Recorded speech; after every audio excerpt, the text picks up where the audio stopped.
Hay algo que sucede en el cuerpo antes de que lo pienses. Un rostro que parece humano, pero no parpadea como debería. Una sonrisa que llega tarde.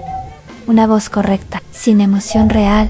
No gritas, no corres, pero algo en ti se tensa. Ese miedo no es imaginación, es biología. Hola, puedes llamarme Luna. Y el día de hoy vamos a hablar del miedo a lo no humano, del miedo a lo que trata de ser humano. El cerebro está diseñado para detectar humanos. El cerebro humano tiene regiones especializadas para reconocer rostros y movimientos humanos. Una de ellas es el área fusiforme facial, encargada de identificar cara. Otra es el sistema de neuronas espejo, que nos permite entender intenciones y emociones. Cuando algo se parece a un humano, estas áreas se activan, pero cuando ese humano no responde como uno, el cerebro entra en conflicto. Este conflicto genera incomodidad, ansiedad, rechazo, no porque sea feo, sino porque rompe una predicción neuronal. En 1970, Masahiro Mori propuso el concepto del valle inquietante.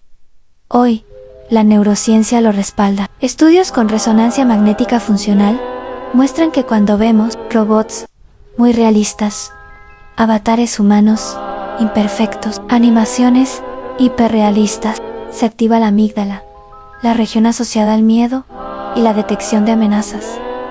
Al mismo tiempo, el cerebro intenta empatizar y falla. Esto debería ser humano, pero no lo es. Esa contradicción genera estrés cognitivo. Ejemplos.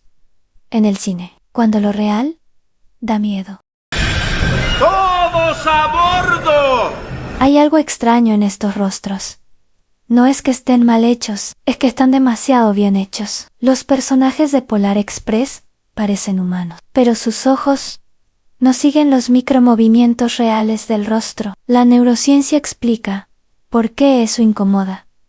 El área fusiforme facial detecta caras humanas, pero el sistema de neuronas espejo falla al leer emociones. El cerebro intenta empatizar y no puede.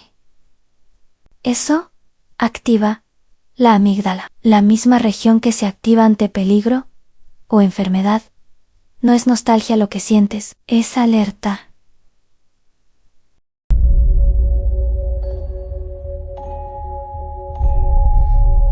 Hola. La prueba no es si ella es humana, sino si tú lo eres. Ava no parece peligrosa. Y ese es el problema. Nuestro cerebro confía en la voz, la mirada, la respuesta emocional adecuada. Ava imita todo eso. Estudios en psicología social muestran que cuando algo cumple las señales externas de humanidad, nuestro cerebro le atribuye mente. No necesitas que sienta, solo necesitas que parezca que siente. El terror no es que la máquina piense, es que tú reacciones como si fuera humana. Siempre te lo he dicho, eres especial. ¿Y si la empatía no nos hace humanos? Los replicantes no dan miedo, lo dan quienes los cazan. La prueba Voigt-Kampf mide empatía, pero la neurociencia moderna sugiere algo inquietante.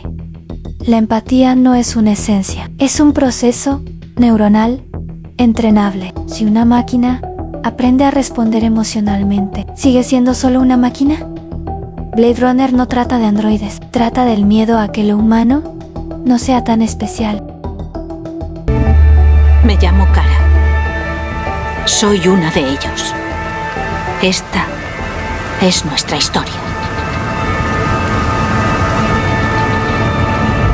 Cuando el jugador entra al valle inquietante moral, Detroit no te pregunta qué ves, te pregunta qué decides. Los androides lloran, dudan, suplican. Tu cerebro responde con empatía automática. Estudios sobre toma de decisiones muestran que cuando percibimos emociones creíbles, el cerebro activa los mismos circuitos que con humanos reales. El conflicto no es visual, es moral. Si tu cerebro reacciona como si fueran personas, ¿en qué momento deja de importar si lo son?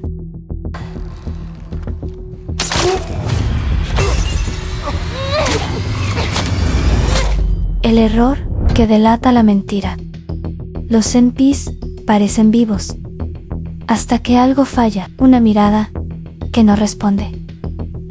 Un cuerpo que no reacciona a tiempo. El cerebro humano es experto en detectar biomecánica natural. Pequeños errores activan una señal clara. Esto no está vivo. Esa disonancia provoca ansiedad, no miedo explícito. Incomodidad sostenida. El terror no es el monstruo, es el humano que no se mueve como uno. In life and in death, we give glory. The bell tolls for us all. They're coming again. Cuando el cuerpo parece cadáver, hay una razón por la que estos rostros inquietan. El cerebro asocia rigidez, expresiones congeladas, movimientos antinaturales con enfermedad o muerte. Es un mecanismo evolutivo. Por eso muchos personajes hiperrealistas nos recuerdan a cadáveres. No es estética, es supervivencia. El cine ha explotado este miedo durante décadas. Polar Express, los personajes son hiperrealistas, pero sus expresiones faciales no son naturales. Muchos espectadores reportaron incomodidad, no terror explícito. En Ex Machina, Ava no parece peligrosa. Lo inquietante es que actúa como si entendiera emociones humanas, pero no sabemos si las siente. En Blade Runner, los replicantes no son monstruos, son casi humanos. Y el verdadero miedo surge cuando no puedes distinguirlos. Estas historias funcionan porque atacan una pregunta clave. ¿Y si lo humano no es exclusivo de los humanos? Los videojuegos llevan esto al cuerpo del jugador. Detroit Become Human. Androides que sienten, lloran y aman. El conflicto no es visual, es moral. Si parecen humanos, ¿merecen derechos? The Last of Us. NPCs realistas. Los movimientos, miradas y reacciones generan empatía. Pero cuando fallan, el jugador siente extrañeza inmediata. Resident Evil M o de los hiperrealistas. Pequeños errores en expresión facial intensifican el terror. Aquí el valle inquietante no se observa, se experimenta. Cuando la tecnología cruza la línea. Máquinas que parecen humanas como Sofía generan fascinación y rechazo simultáneo. No por lo que dicen, sino por cómo lo dicen. Deepfakes. Hiperrealistas. Videos donde una persona parece decir algo que nunca dijo. El cerebro confía en el rostro y esa traición genera miedo. Avatares virtuales y VTubers hiperrealistas. Cuando son demasiado humanos, algunos usuarios reportan ansiedad. Aquí el miedo ya no es ficción, es pérdida de confianza en la percepción.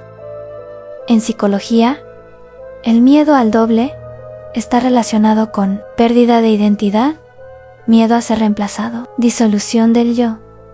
Freud llamó a esto lo siniestro, algo familiar que se vuelve extraño. No tememos a lo desconocido, tememos a lo demasiado conocido. Pero incorrecto. Lo que realmente nos inquieta no es que las máquinas imiten humanos, es descubrir que nuestras emociones siguen patrones, nuestras expresiones son predecibles, nuestra humanidad puede ser simulada. Eso rompe una creencia profunda, que éramos únicos por naturaleza.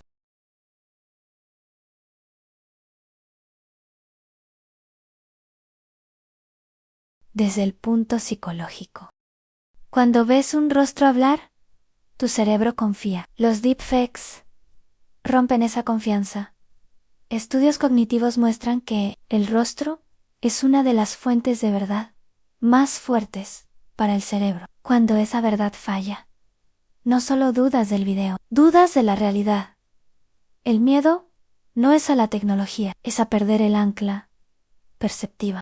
Lo casi humano nos da miedo porque nos obliga a vernos como sistema, como algo replicable, imitable, estudiable, y quizá ese miedo no es rechazo, es duelo. Duelo por la idea de que ser humano era algo imposible de copiar. Lo casi humano no nos da miedo porque sea artificial, nos da miedo porque funciona demasiado bien, porque nos obliga a aceptar que quizá la humanidad no es un misterio sagrado, sino un patrón replicable. Y eso nos deja solos frente al espejo. Pero eso es lo que opino yo. ¿Qué opinas tú?